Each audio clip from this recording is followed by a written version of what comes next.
Welcome everyone, it's me Soul Gardener 74, and in this video I want to give you a tour of my garden as well as show you some clips of what I've been doing all month in the garden. There's so much that has happened and the garden is getting a makeover. I've been adding tons of flowers to the garden for the beneficial insects. My favorites are roses in the gardens, and my morning glory living wall is looking beautiful. And I just want to share with you some of the flowers that I've been growing from seeds, as well as some of the ones that I purchased to add to the garden so that we can bring in those beneficial insects. It's so amazing. I hope you like this video, and I want to share with you also some of the things that I've been harvesting out of my garden and some of the fruit that is coming up in the garden. It's amazing how much things can change in over a month, and it doesn't take much. But having a garden and being able to learn from your garden and seeing the beauty in the garden is very helpful during this pandemic, because I'm not focused on what's happening in the news. I'm more focused on every day what's changing in my garden. I hope you guys enjoy my garden, and thank you so much for watching.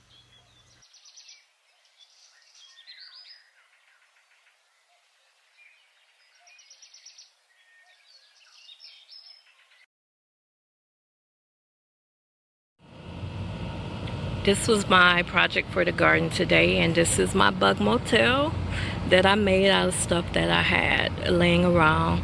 The only thing I had to buy was the bamboo sticks and the wood that put it together, and that was just fence wood, which was 99¢, and I only needed 2 of those. But I already had the wire, which was on my potting bench. I'm gonna take that off because nothing is binding up it this year.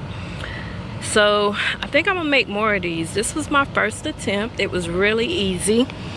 Right here is orchid moss. Is that a thing? Whatever, it's that orchid stuff. I had this left over from something, and I just drilled holes in it. And then the bamboo I cut to fit in here, and then I took some of the wood chips from my garden and stuck it here. And this was another piece because I ended up having extra wood from this cutting, so I just stuck this in between here and drilled holes in it. And this is larger bamboo sticks, and then up there is more of the wood chips. So it was that easy. And I'm gonna paint it red because wasps cannot see the color red, to keep the wasps out of this. So easy peasy. Look at those peppers. Peppers, Thai peppers, cayenne peppers, banana peppers. Got peppers over here, y'all. This bok choy decided to seed itself over here. I have no idea. I did not plant it. It's underneath this mammoth sunflower. Interesting. I swear I did not plant it there. Surprise, surprise. I like surprises.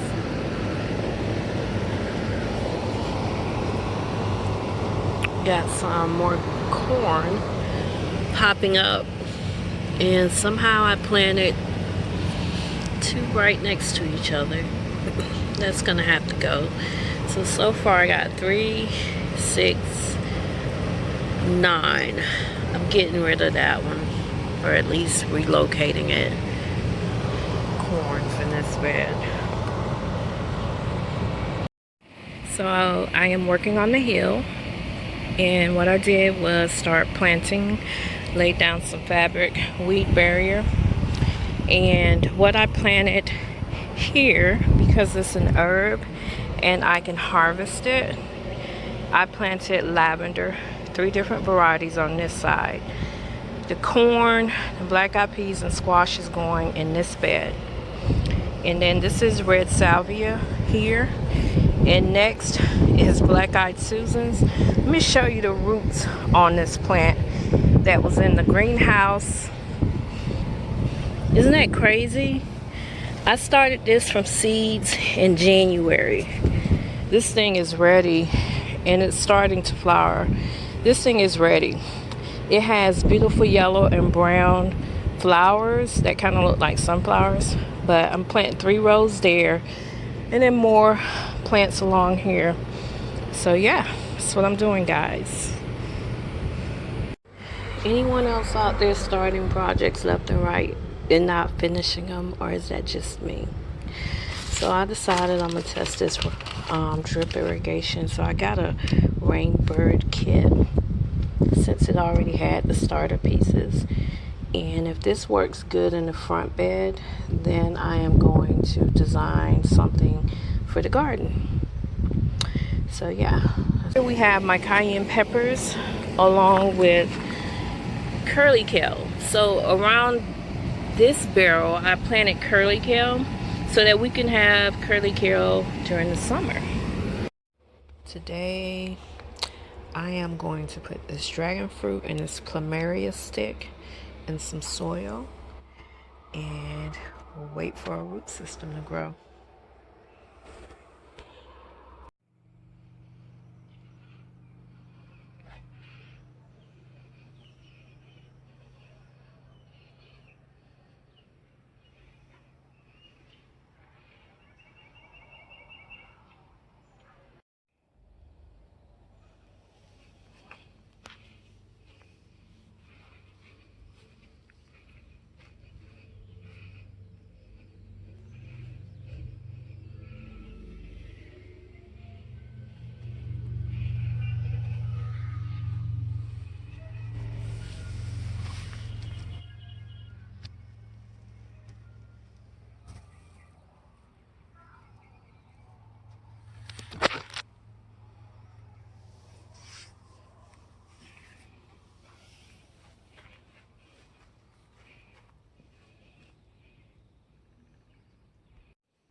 So this is what it's looking like after the shape up.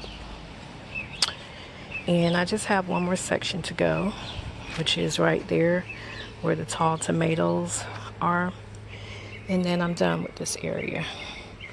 But looks pretty good. Looks a lot better with the border edging.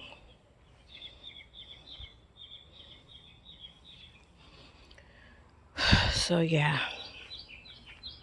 Then I'll tackle the front edging and maybe the heel, but not all today, y'all. Those tomatoes. So cute. All of these have tomatoes on them. And I cut a bunch of suckers off, so I'm propagating those in water, thinking the other side of the house is going to be full of tomatoes too.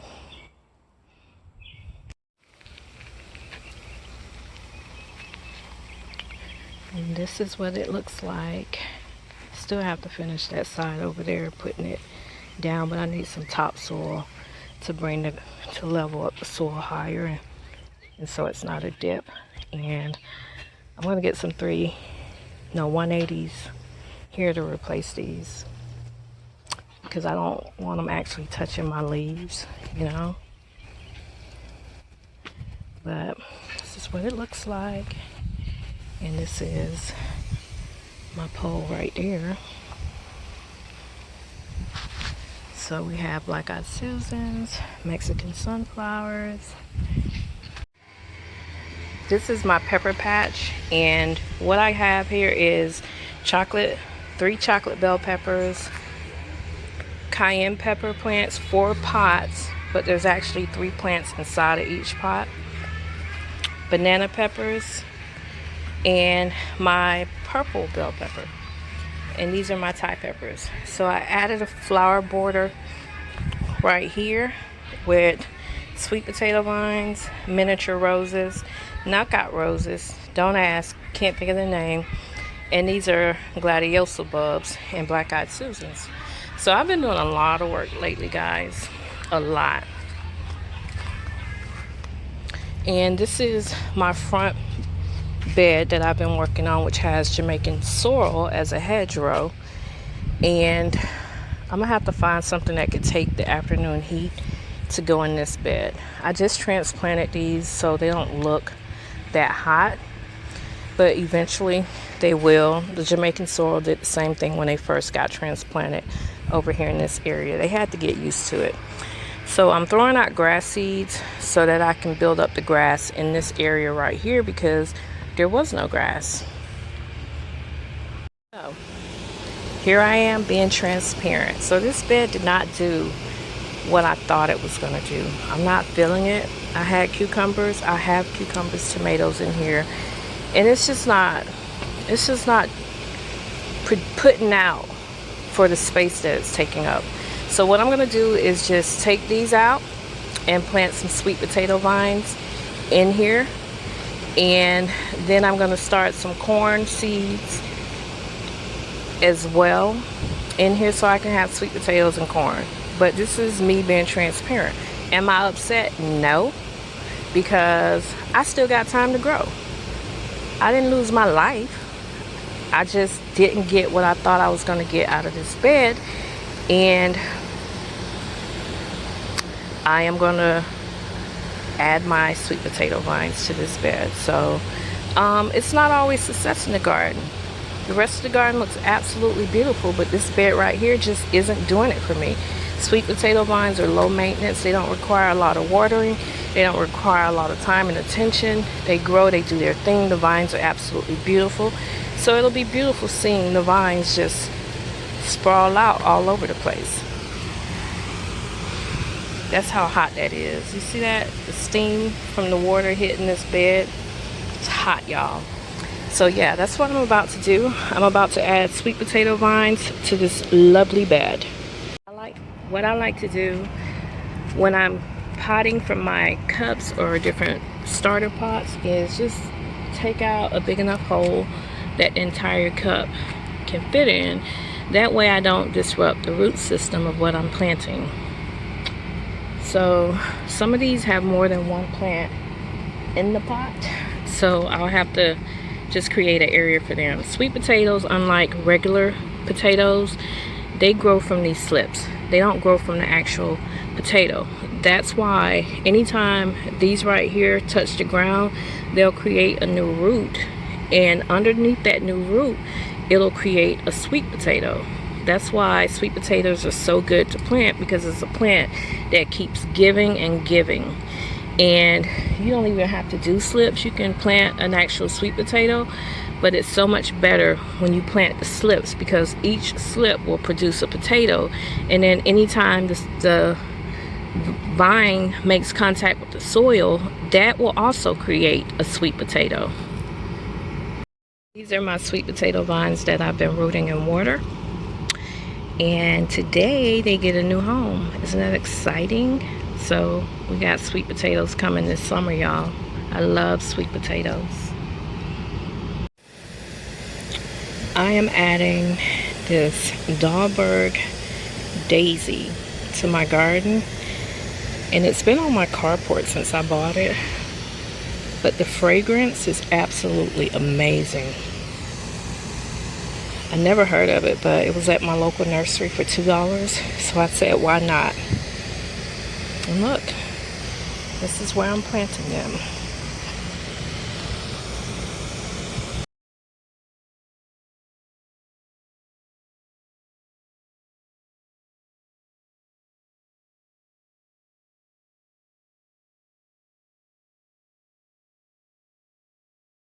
That's it, guys. Thanks for watching. If you liked the video, please give me a thumbs up, leave me a comment, hit like, share, and subscribe. Thank you so much for being a part of my journey. Have a blessed day. Bye-bye.